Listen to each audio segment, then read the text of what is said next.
I think folks have become more aware and more prepared for these traumatic storms, if not by witnessing them themselves, by seeing what's happening around the state of Florida and taking things seriously when it comes to preparing for a hurricane, acting during the hurricane and thereafter.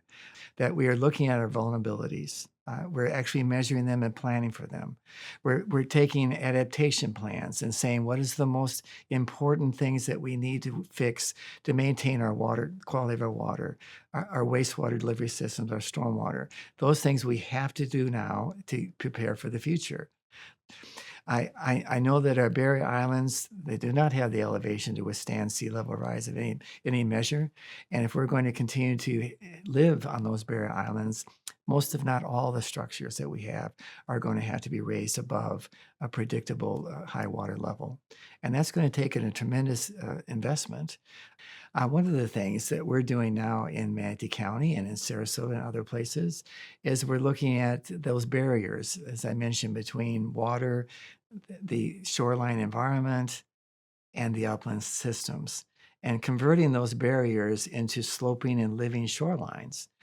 I'm very much the environmental guy. I'm thinking also of the not only the infrastructure that serves us, but the natural environment that serves us too.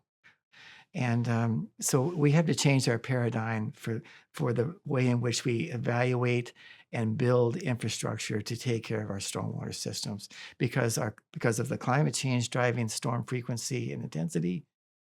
We have to be able to react. We cannot keep using the same systems based on inaccurate data.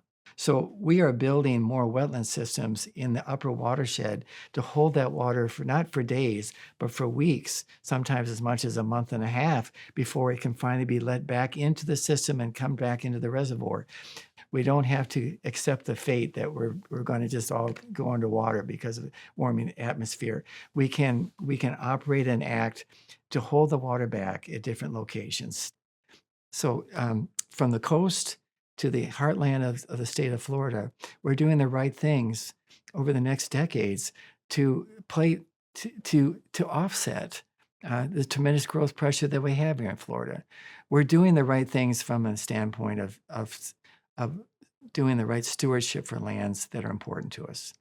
We need to do the right things now for our infrastructure to forecast what changes we need to make in how we approach design, what changes and what investments we're going to need to make to wake up to what's coming.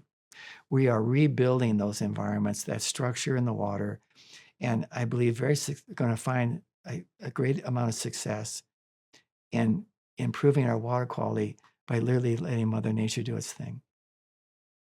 We have to also think when we work for solutions, we're not just working for ourselves.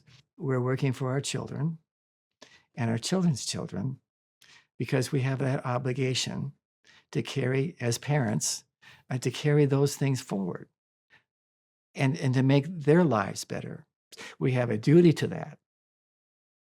And through education and through community support, we can get there.